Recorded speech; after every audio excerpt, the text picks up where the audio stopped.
gawin na lang sa imo. Sasaribuan ko ang mga bukad mo, palangga kung garden mo. Ako ang imo hardinero.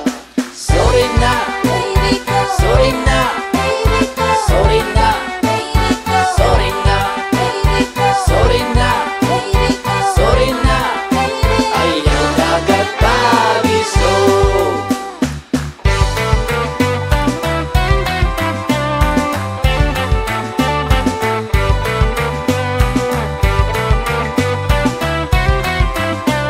Ayaw